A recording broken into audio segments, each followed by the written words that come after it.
listeners, are you trying to make bigger profits in your small business? Like many of us, I'm sure you're feeling it. Business is hard, and now more than ever, you need to have a plan to help your business not just survive, but thrive. I'm Marcia. I'm a profit and business strategist on a mission. I've helped tons of small business owners to establish and implement a tangible plan that guarantees sustainable profitability and guides your growth. Not only that, it gives you an opportunity to have a business worth selling. I want to share some strategies that I've earned and learned with you on today's Profit with a Plan podcast. So I'm super excited to have my guest on with me today, Steven Ross. Steven is a best-selling author of the book, Doors Open When You Knock. He began his real estate coaching career 27 plus years ago. Can't tell by looking at him, right? And he's personally coached more real estate agents on a one-on-one basis than anybody on planet Earth. I love to hear that. He says that the thing you get paid most for in the real estate industry is consistency. There are probably very few agents in the United States who have knocked on more doors than Steven has. And as a model of consistency and dedication to his practice, Steven is a real estate student of the game. He shows up every day, he pays attention, and get this, he does the work. So Steven, I'm so excited to have you on Profit with a Plan podcast. And I love the point that, dedication and consistency is the foundation for everything you do. So tell me why in the world anybody would want to go knocking on doors. No one would want to knock on doors. It is the craziest thing in the entire world. And Marcia, thank you so much for having me on your podcast. And actually, the part of what you read was an introduction of my coach and my mentor he's the one who's coached more real estate agents than anyone on planet Earth. But this was the perfect segue, because when I first got into real estate, I'm sitting in a training room with Coldwell Banker, and this coach comes in and he says, it's a simple business. Knock on heads, knock on doors, pick one. And I thought, I'm a UCLA grad. I've worked on Wall Street. There's no way I'm knocking on doors. And about a few months later, I ran out of people to talk to, and I thought maybe I should try this knocking on door thing. And it is the craziest thing to do in the world. And I'm not here to tell people that's what they should do. But there was a magical journey that came out of it. Well, I can imagine. I mean, earlier in my career, when I was working for a firm, that was their model as well in the financial advising world, was to go knock on doors. That was the worst experience in my life. And had I been able to stick to it and really felt passionate about why I was doing it at the time, I think I would have been a little bit more successful. But I dropped that as quickly as I could and went to knocking on heads, which wasn't the best opportunity either. Well, I mean, it is what it is, but it's not that I had a passion for knocking on doors. What ended up happening is I realized I had a very specific purpose. I had a very big why, which is I had 3 kids to feed, which doesn't sound noble, and it doesn't sound world peace ending or world peace creating. But I got into real estate so I could be home every night with my kids, and then and so therefore I had to provide for them. Mm-hmm. And which meant I had to find a way to make that work, because I didn't want to go back to what I was doing before. Nothing wrong with it, just wasn't the life I wanted. And so no, I did not want to. But that's the whole thing. A lot of stuff that's good for us is not that we want to do, it's what there is to do. Right. So tell me the correlation between opening doors, doors that open when you knock, and what your message is today, because I know it's something really important that listeners need to grab from this. And it's not door knocking, but it's almost a metaphor, right?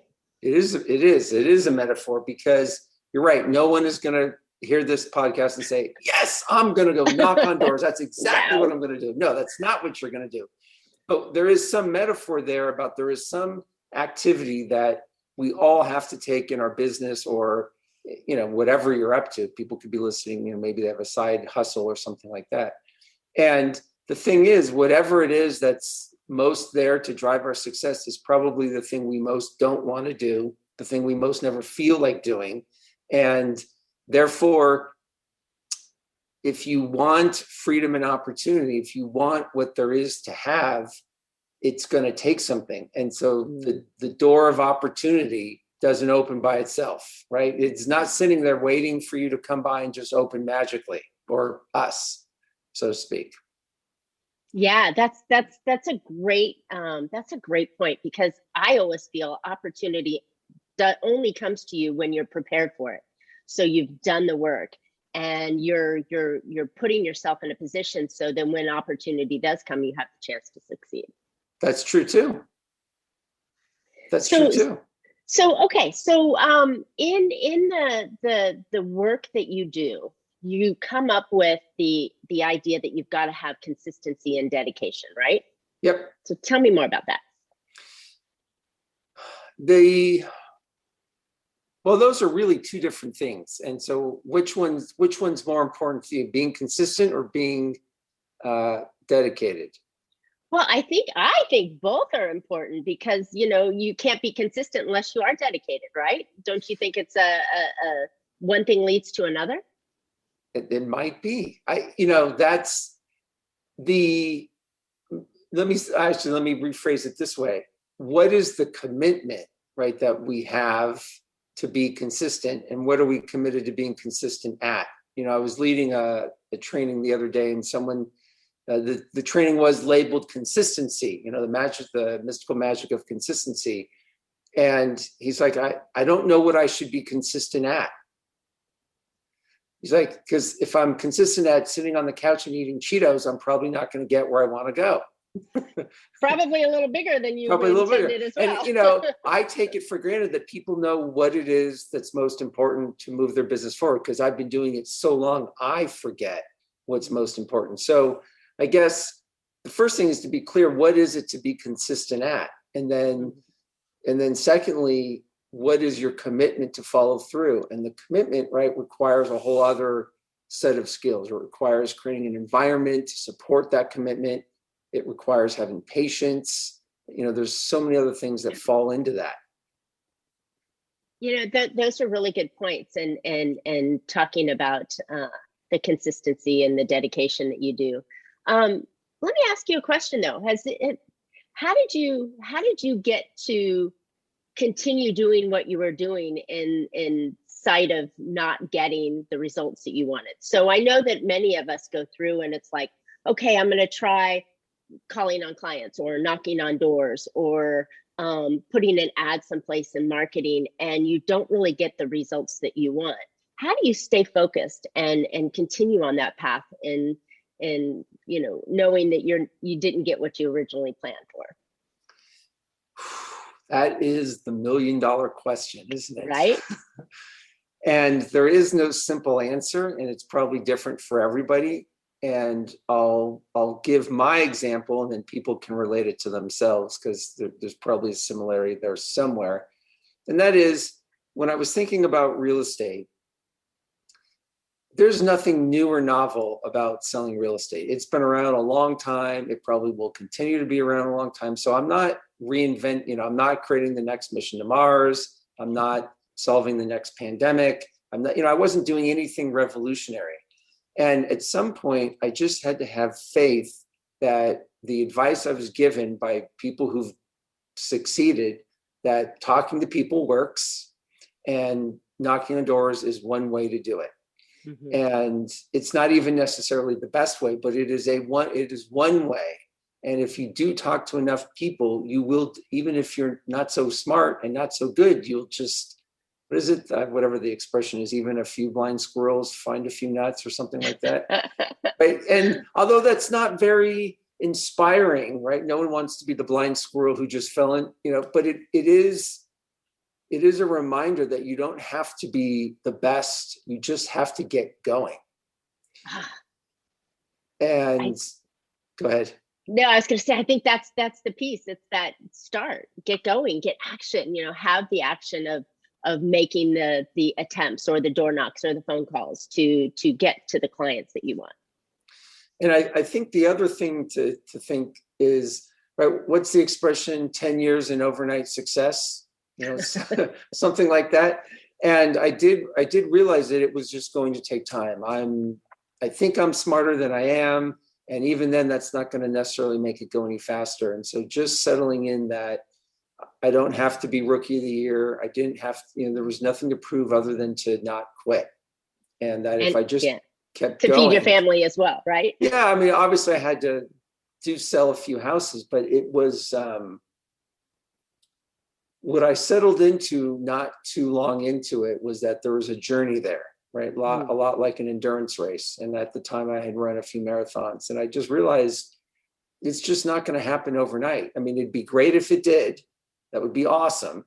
And it's probably not going to happen that way. It's probably going to take sticking it out through some tough miles. And if I keep going, I'll probably end up somewhere pretty good. So to keep going and to do that, you had to have something more, something inside of you that would push you forward. And what was that? I mean, besides your kids and that you had to, just put some food on the table. I mean, there's got to have been something that helped you succeed. Yeah, I mean, this may not be the answer you were looking for, but if I'm being honest, I got a little lucky. Okay. Because luck is good to have, though. I got a little lucky because when you're going door to door as a real estate agent, I cannot sell you like Marcia. If I knocked on your door today, right, there's nothing I can sell you, right? I can't sell you anything, right? So I'm not selling bug services. I'm not selling cable. I'm not selling satellite. I'm not selling encyclopedias. I'm not selling vacuums. I can't sell you anything. All I'm really doing is creating a relationship. And that relationship is going to be based on some level of trust. And how crazy is it that some guy at someone's door creates a trusted relationship where I have clients and friends for life, right? Kind of insane. But that's what I found out soon. I don't know how long ago, maybe a couple of years. I realized that the people behind the doors was the magic, and that I had this opportunity to learn and talk to people in a way that you just don't get to very often. You're talking to people at their door, at where they go to wake up every morning, where they go to bed every night, where they host their family functions, where their memories get made, and you're talking to them about why they live there and the magic that got created there in their life. And so you get to learn a lot about people. And then so what I learned early on is that, right, I'm there really just as a service, right? I'm just there there to serve people, and it's a gift that they're willing and able to share with me. Not everyone, of course, but many. And then all of a sudden I felt like it became my, if I didn't come by, but I'm not fulfilling my promise to them in a way, right? I know that's created, that's not really true, but you could say, right, as a creation, that's what was happening. Interesting. So it sounds like you learned how to build a relationship when you started knocking on doors, and that's what kept you going. Is that in anything, even if you are selling encyclopedias or a vacuum cleaner at the door, it's still about a relationship. When someone buys, not because unless their vacuum cleaner, they just blew up on them when somebody happens to ring the doorbell. I mean, that's pretty unusual. So people don't buy the first time they meet you, but it does become the relationship. And it sounds like your relationships building skills led to a great business. That's right. I would say the two things I'm best at is not quitting. And maybe that's a good thing or a bad thing. I don't know. That's a great thing. Not quitting and being able to relate to people. I was blessed. This is not in the book and it's totally off topic, but since we're talking about how we relate to people, but I was a little Jewish kid from Encino, and I ended up in Marina Del Rey for junior high, and there was 3 Jewish kids in that school. So I was now the minority. And what I learned really quick is that there's all sorts of people in the world, but they're all people. And, that continued through the rest of my life. But that foundation, I just got lucky that it doesn't really matter who I'm with, as long as they're a human being, right? We're related. And when you can create that at the door, and that's basically what the doors gave me, was this opportunity to practice every day, just being related to people. And, we all have sort of that opportunity with whatever we're up to in our lives. I mean, maybe you're not door knocking, but, in the advisory business or whatever else you're in, that is another way to look at how we create relationships with people. So what are some of the skills that you learn to create those relationships and maybe deepen them that you can share with us?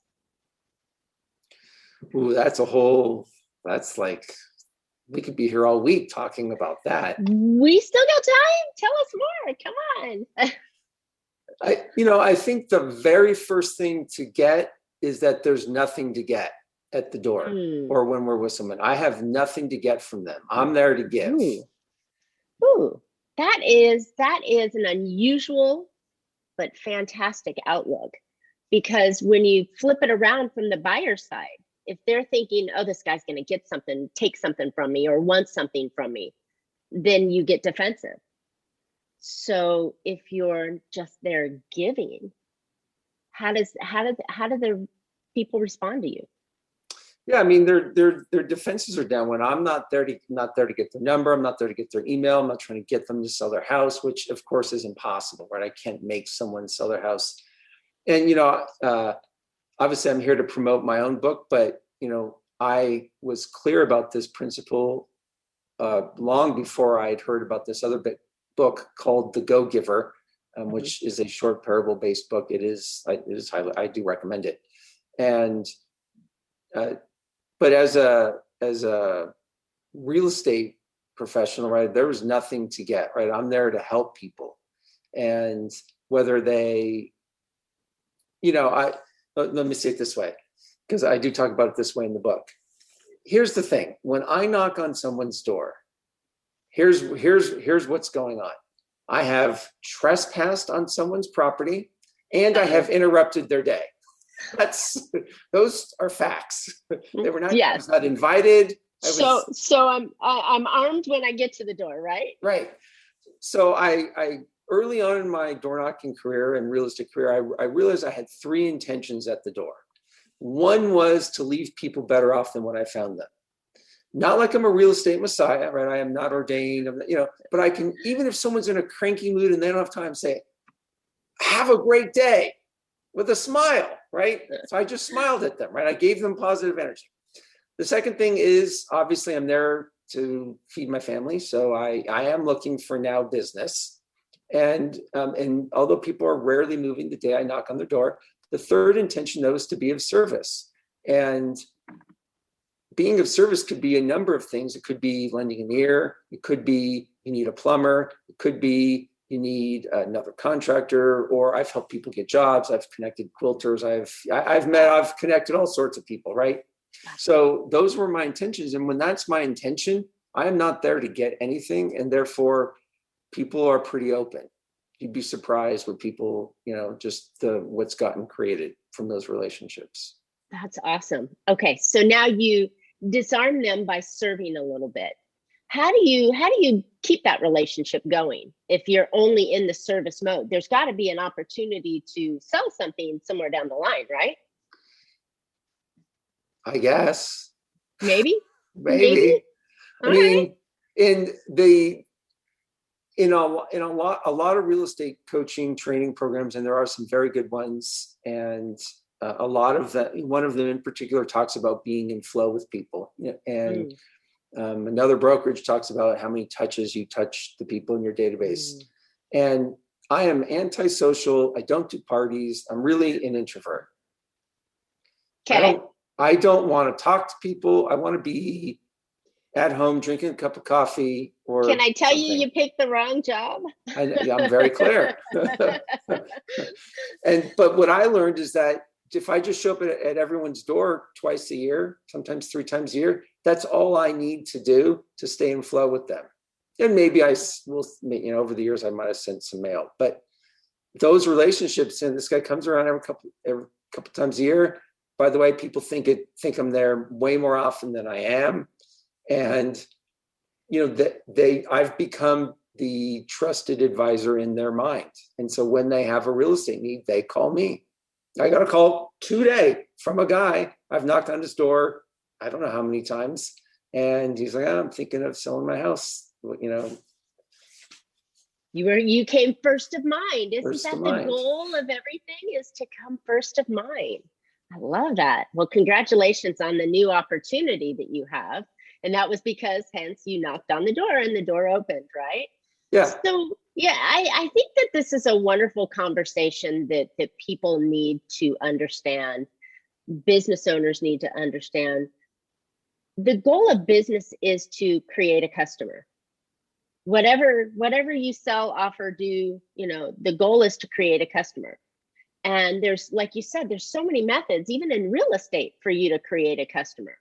But when you find one, I think I'm understanding is it for it to be a relationship build and to be consistent with it, so that the trust and understanding and the value that you provide to them will in turn, when they're ready, they'll come back and give you a call and say, hey, Steven, you've been to my house 1,000 times. No, it's only 9, but you've been to my house 1,000 times. I'm going to give you a shot, right? Absolutely. Absolutely. And, it depends on the listener, what kind of business you're in. But if you're in some sort of service advisory business, there are pyramids to relationships and how we transact with our clients.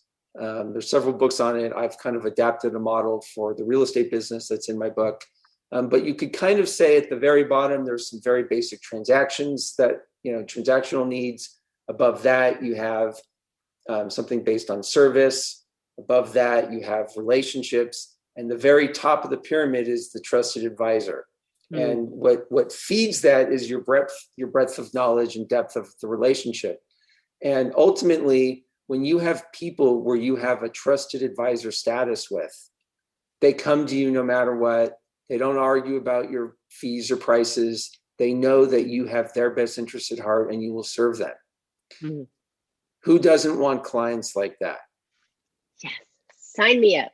Sign me up. That's exactly the type of client that I think we all want.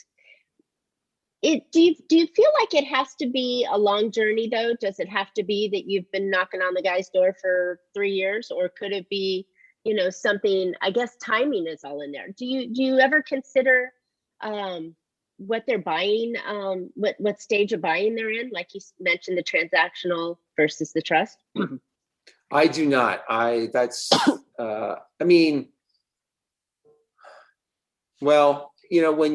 it depends.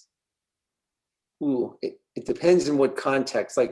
If we're just talking about real estate, then trying to there's all these new software programs that, these people are more likely to list and, go chase after every 7 years you move. So they're in that cycle. They just had a baby. They're, whatever. I don't play that game. I just find people that trust me and refer me and want to do business with me. And then I don't worry about it. That's beyond my comprehension. And I'm not saying it doesn't work, but it hasn't been required for me to be successful. Love it. Love it. So what are some of the strategies that you would recommend people to do when they're trying to build that trust with the client? So since that sounds like it's your gig, right? That's the way that you've created success. What are some of the valuable ways that you could be of service to them? Well, obviously that's going to be dependent on the industry you're in. Mm-hmm. And I think we just have to decide, going back to I'm sticking to my first point, right? So I'm being consistent mm-hmm. with what I said, which is if you're there to get, people pick up on that. If you're there to sell, people pick up on that. Absolutely. If you're there to find out, if you're there to be of service, if you're there to help someone, and then also be willing to find out that they don't need your help. My best, if you went and asked many of my clients the reason why they love me, amongst whatever other reason they'll say, he's talked me out of buying houses. Oh, interesting. Right, because it's, if they're trying to do something that doesn't make sense, I will say that you should not buy this house. You should not move right now, or you should, it's not Steven making another sale. It's what's best for my client. And when you put someone else's interest first and they get that, it's not about, hey, I put my client's interest first. No, we actually have to demonstrate that. That's an interesting model that, like you said, is often said, but not often done. So I like that. Wow, this has been an interesting conversation. Talking to a real estate agent that is an introvert, that doesn't like to door knock, never thought he'd ever do it, and is now basing his whole coaching career and real estate career on a success that was not his first choice, right? That's right. That's absolutely right. And some of the analogies and pieces that you've used to be able to grow your business could be transformed or transacted all across business itself. You're a chiropractor, or you're an attorney.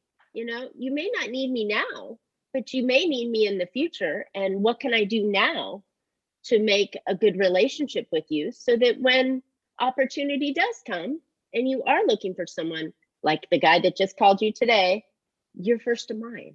I love it. It is something that transforms all business relationships, whether you're selling a widget or providing a service or getting someone out of jail. It's always good to have, one of my clients is a criminal defense attorney, which is, not that I ever want to be in that position, but it's always nice to have his card in my wallet, that just in case I know a guy, That's right. And Yeah. It's the kind of thing that we should all think and practice in our business. This model of building relationships and being of value, whether you're getting the business or not. Couldn't agree more. Love it. So, Steven, where can listeners find out more about you and your methods? Yeah, so I'm not online. That was the other thing I left out, is I don't do marketing. I'm not online. I don't do any of that stuff. And you might find me on Facebook or on Instagram, but that's just because my niece is doing it for me. So if you want to find out more, or you want to get a hold of me, or buy a copy of the book, the best place to go is the website doorsopenwhenyouKnock.com. DoorsopenwhenyouKnock.com. That's all you need to know. Straight to the point, right down there, exactly. And it is not only for realtors. So I want you guys to understand that there's so many ideas that we can transform and put this into all of our businesses. So thank you, Steven. I appreciate you coming on today. My pleasure. All right, listeners, thanks for listening today. I hope you found an idea or two to put into your business that will make you more profitable. And considering what's happened to businesses over the past year, it's more important now that you create your own profit plan so that you too can have a thriving business.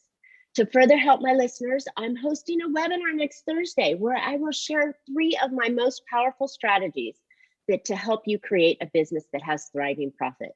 You can register for free at thrivingprofit.com. And as always, Steven and I would love to hear any of your questions, feedback, or gosh, even ideas for future shows. Please subscribe and comment on today's podcast. We'd love to hear from you. And you can catch Profit with a Plan on any of your favorite podcast players. And I'm looking forward to more great profitable information on next week's show. So until then, make your plans and